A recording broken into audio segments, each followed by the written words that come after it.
modern vacuum cleaner is a wonderful contraption. It's really quite magical the way it makes dirt vanish from completely inaccessible places. And before it was invented, houses were just much, much dirtier places, more like my workshop.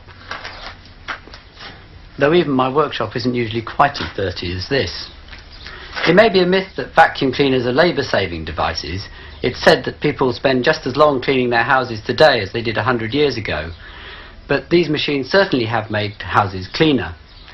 Well, in this programme, I hope to look at exactly how vacuum cleaners work and how they evolved. Without vacuum cleaners, the only way to clean carpets and upholstery was to take them outside and beat them. An activity that was traditionally performed just once a year, the spring clean. There was considerable incentive to invent a cleaning machine, particularly because Victorian houses were so cluttered and full of soft furnishings. Numerous patents for sweeping and beating machines were taken out from the 1850s onwards, and some of these did include primitive suction devices. But the practical vacuum cleaner had to wait for the arrival of reasonably small and efficient power sources. By 1900, the first internal combustion engines had appeared, and amongst other things, they were used to power compressors to generate compressed air. Several Slobodians experimented cleaning carpets and upholstery with compressed air, but the problem was that the dust just went everywhere.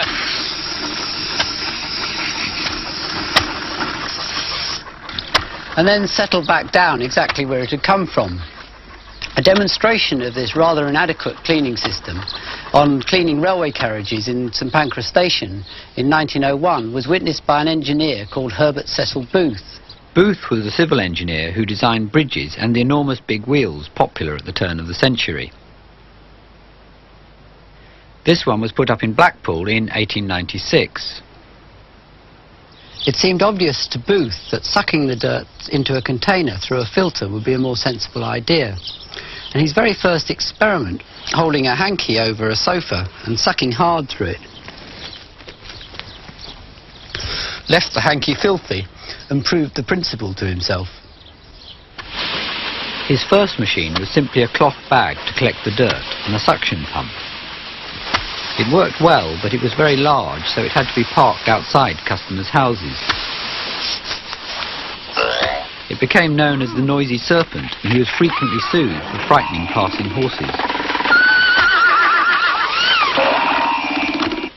The success of Booth's machine was largely due to the coronation of Edward VII in 1902. Oh, dust! There's dust! In all the preparations, it hadn't been noticed until the last minute that the carpets under the throne in Westminster Abbey were filthy. Booth's machine was the only effective way of cleaning the carpet without removing it. The king later heard of this and ordered a demonstration at Buckingham Palace, buying 2 machines. Your apparatus is frightfully impressive. Oh, thank you very much, sir, thank you very much. Oh. Booth added clear inspection tubes so people could watch the dirt being sucked in, and the machines became prime attractions at fashionable soirees. With royal patronage, the success of the machine was assured. A most marvellous modern invention. Booth's machine caught the public imagination, but was much too large and cumbersome for most homes, so various other manufacturers started introducing much smaller, hand-powered machines. This one's the Sweeper-Vac, made in San Francisco. The British Queen. Doesn't seem to be doing very much, this one. A bit difficult to use, too. The Star. This one feels more comfortable. Just swept up a feather. And what's this one called? The Reeves Pneumatic Broom. Doesn't sweep very much up at a time. Nearly got that bit of dirt. No. Most of these machines would have been considerably less effective than a simple dustpan and brush, but at the time there was a phobia against dust that was believed to be full of germs. A French doctor in 1907 wrote, dry sweeping and dusting are homicidal practices. They consist of taking dirt that has been lying on the floor and on the furniture, mixing it with the atmosphere and causing it to be inhaled by members of the household. In reality, it would be infinitely preferable to leave the dust alone where it was. Well, in reality, these machines were so ineffective, they probably did just that. This is the Daisy number 2. Nice action, nice crank and bellows, but I don't actually think it's getting anything off the carpet.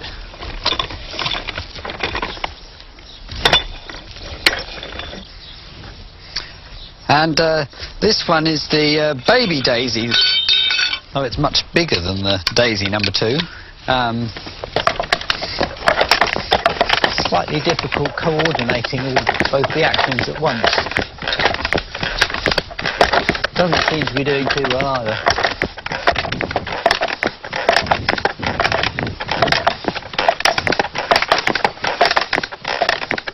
Meanwhile, in America, a caretaker called Spangler had patented a portable vacuum cleaner powered by an electric motor. He sold the patent to a harness maker called Hoover, who was worried that his trade was falling as more people changed from riding horses to driving cars. Hoover was very successful and started producing machines in other countries, including Britain. In the carpet, excavating through the pile, work the pick and call the grit and digging deeper all the while. Oh my carpet, oh my carpet, oh my carpet, don't forget, with a Hoover, yes a Hoover, we will beat the blighters yet. Oh my carpet, oh my carpet, oh my carpet, don't forget, with a Hoover, yes a Hoover, we will beat the blighters yet. The basic modern Hoover has really changed very little. We've cut part of this one away so you can see what's inside. This is the fan that does the sucking, and it makes the brushes and beater bars go round as well. The dirt is dislodged by the rotating brushes, sucked straight through the fan and into the dust bag at the back. The cylinder type of vacuum cleaner is slightly different. It's actually more like Booth's original machine. I'll take the bottom off this one. In this sort, the dust comes straight into the dust bag, and the air passes straight through the paper that acts as a filter and goes through the fan and finally out the grill on the top of the machine. So the positions of the fan and the dust bag are reversed. And because it's only clean air that's passing through the fan, the shape of the vanes can be much more intricate. So this sort usually has a much stronger sort of sucking power. And the bin type and the more modern flattened cylinder type are just the same as this, though the layout leaves slightly more room for bigger dust bags. The upright vacuum cleaner with a rigid dust box is a sort of hybrid. We've cut one in half so you can see what's inside. It has rotating brushes just like a Hoover, but inside the air and the dirt come straight up the back and into the dust bag, so its layout in some ways is more like the cylinder vacuum cleaner, because it's only clean air that comes out the bottom of the dust bag and goes through the enclosed fan and then finally comes out the back of the machine. Well, there are advantages and disadvantages of all these different types of vacuum cleaner, and a recent Which survey found that in overall performance there's really very little to choose between them all. By the 1920s, many companies were producing electric vacuum cleaners. Booth himself had started making them under the trade name Goblin. One of his employees was a man called Bill Sutton. I joined Goblin in 1929. Although I had a relative with the company many years before, so I knew quite a bit about the vacuum cleaner business as a youngster. This model was produced in 1908 and appeared at the first Idle Home exhibition. Would you like to do a bit of cleaning if I operate it? Oh, I see, it's a two-person machine. Yes, oh yes. Yeah. If I turn this handle, and you do the cleaning. Oh, it's getting something up. In fact, they used to, at the exhibition, have to go back to the factory and make another one if they sold one. Although better than most hand-powered vacuum cleaners, it was still rather inconvenient. So Booth started developing his own electric models. As you'll see, it's got the old dolly switch and some very old-fashioned flexing. They wouldn't pass it with the approvals board today. Where does the dust go? Well, it actually goes in here. Oh, I see, yes. And you undo this to get at the dirt to empty the machine. This machine was first produced in 1930. Rather a unique machine in that it gives you the upright situation for easy cleaning. It's sold in, for £5.19 and sixpence at that time. But the interesting thing is that for dusting, all you need to do is undo the dust bag from this position here and put your arm through the dust bag and do your dusting. It did have some other tools for it, for dusting, but of course that's another story.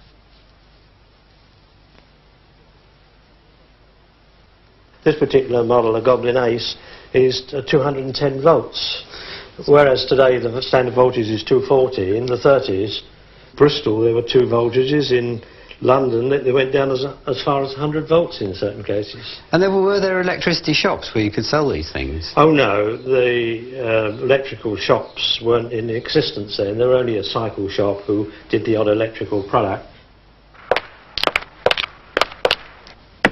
The industry had to employ vast numbers of direct selling people. In fact, Goblin had 2,500 at peak of people knocking doors. You've heard of the radio? You have now got electricity, but this is what you haven't got, the vacuum cleaner. Look, it is... Well, I don't know.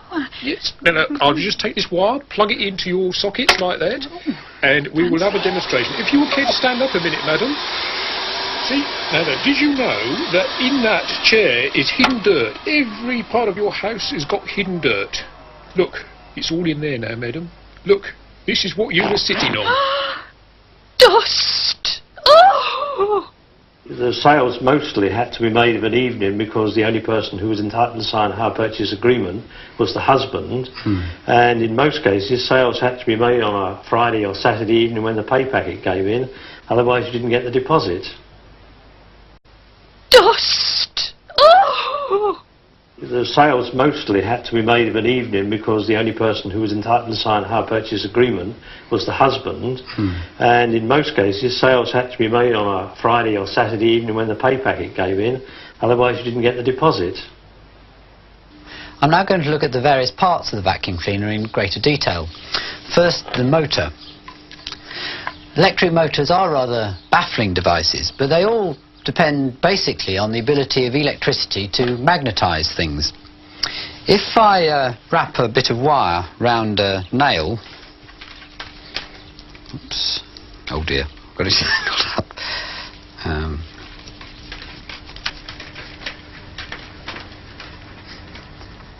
The more turns, the stronger the magnetism. I'm going to use 12 volts DC from a car battery. And of course you must never ever use mains for something like this. The nail becomes magnetic when I complete the circuit, and when I break it again, most of the magnetism is lost.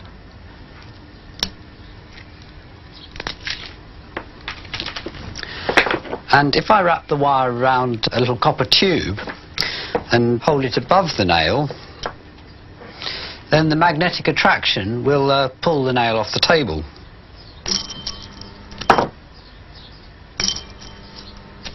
Just getting slightly warm.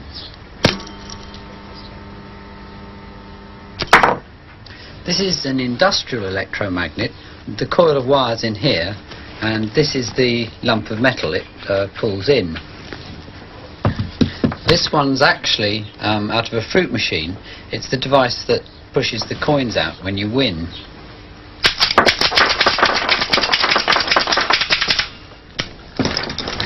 Well, I use these devices a lot on the machines that I make.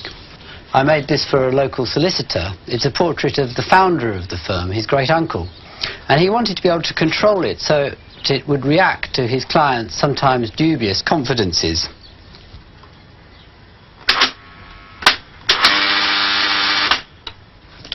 In the end, he got cold feet and placed the control box so that the clients themselves could use it.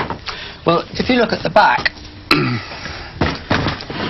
you can see that the device that makes the wig go up in the air is one of these electromagnets.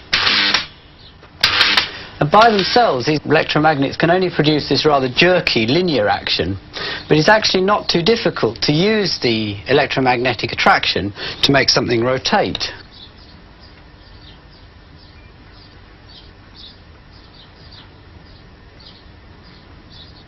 To show the principles of a simple electric motor, I've made a motor out of virtual rubbish.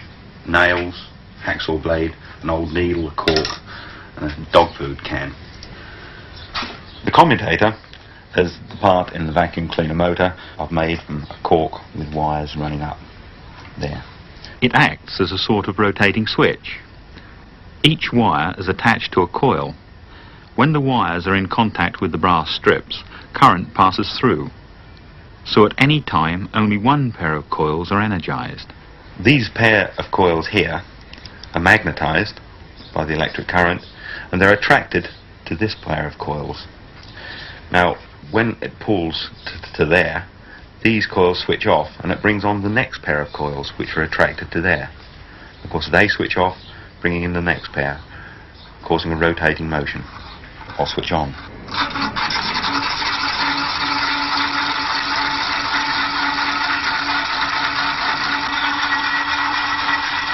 The vacuum cleaner motor doesn't at first sight look like Rex's tin can motor, but if you look inside you can see it has a lot of the same elements. This is the commutator, the rotating contacts.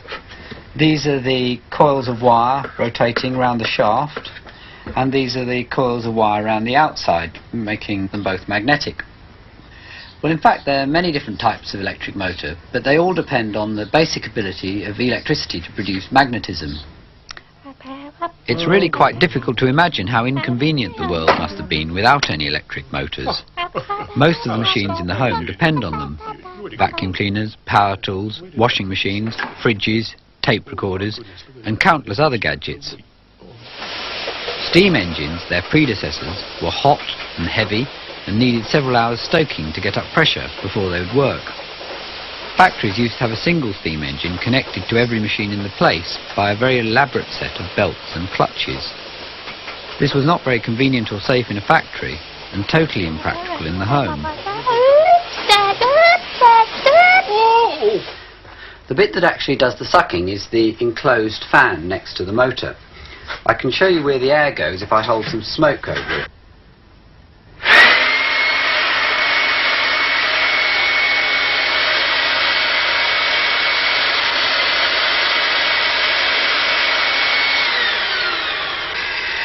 You can see that all the air is actually drawn straight through the middle of the motor to get to the fan, and the reason for this is that it helps to keep the motor cool. You can often feel the air coming out of the end of a vacuum cleaner is quite warm, and without this air passing through the motor it would very quickly overheat. The fan itself works with these rotating vanes that whiz round and round and fling the air outwards. The air comes in the middle and the vanes go round, flinging the air outwards, and then there's a second set of vanes that doesn't rotate, a static set, and these channel the air back to the middle again. Then there's another set, a second set of rotating vanes that fling the air outwards, and finally there's a second set of static vanes that channel the air back to the middle again. And having these two stages doubles the suction power. Well, one surprising thing about these fans is that they actually need less power to work when the inlet's blocked up. I can show you this with this meter which shows how much current the motor is using, and if I turn it on,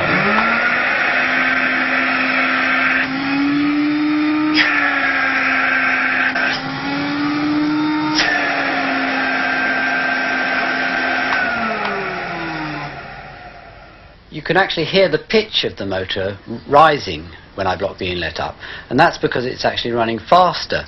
But of course it's also overheating because there's no air passing through it, so it's not really a very good idea. The power of the fan is quite surprising. Here we fix the outlet of a vacuum cleaner to a plastic bag. The air pressure in the bag can quite comfortably lift my van off the ground.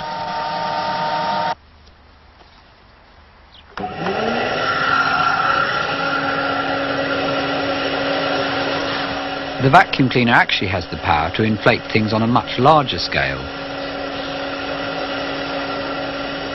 This is a pig built for the Pink Floyd by a local firm.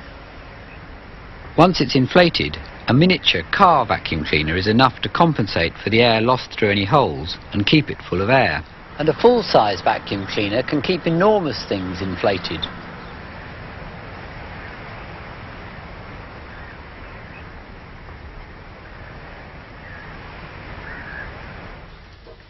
The only time I've ever used a vacuum cleaner was for a machine that didn't need any of its impressive power. This is a collecting box I made for an ecological charity called Common Ground. It's a sort of pun on its name, showing a bit of ground being shared by different sorts of creature. The ground is actually a bit of rubber. I did my first experiments holding bits of rubber over a vacuum cleaner nozzle.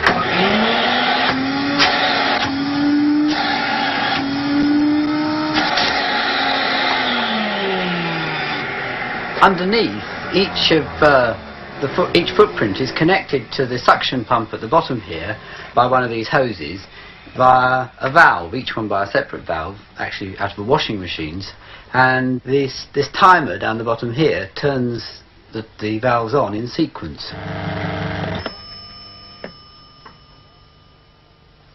The last important part of the vacuum cleaner is the dust bag, which acts as the filter. The paper or cloth contains minute holes which trap most of the dirt but let the air pass straight through. Of course, any bits of dirt that are smaller than the size of these holes, which are about 1/200th of a millimetre in diameter, will pass straight through the bag. I can show you this with this smoke cartridge that contains minute particles of red dye. If I put it next to the nozzle, you'll see the dye come straight through the machine and out through the grill here. Oh, I've got turned on.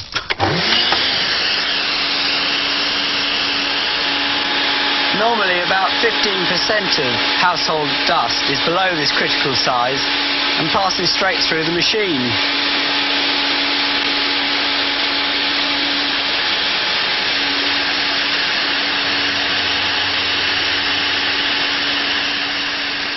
Rex used to repair domestic appliances and found people often didn't realise this. Sometimes I used to be called out to a machine that wasn't working, and the customer had actually fitted a plastic bag inside the cloth bag so they could dispose of the dirt easily. Well, this of course completely blocked the airflow and there was no suction at all, and obviously it wouldn't work. Even the disposable paper bags need changing quite frequently.